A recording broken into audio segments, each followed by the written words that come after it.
Welcome back to Tina's Soul Kitchen. Today we're making incredibly rich and comforting creamy Tuscan chickpeas. 1 tablespoon of olive oil, 1 onion, diced, 4 garlic cloves, minced, 1/2 cup sun-dried tomatoes, chopped, 2 tablespoons tomato paste, 1 can, 400 grams, chickpeas, drained and rinsed, 120 milliliters vegetable broth, 240 milliliters oat cream or soy cream,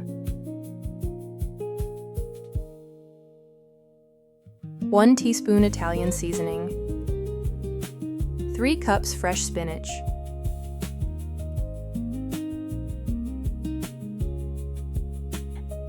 salt and black pepper to taste.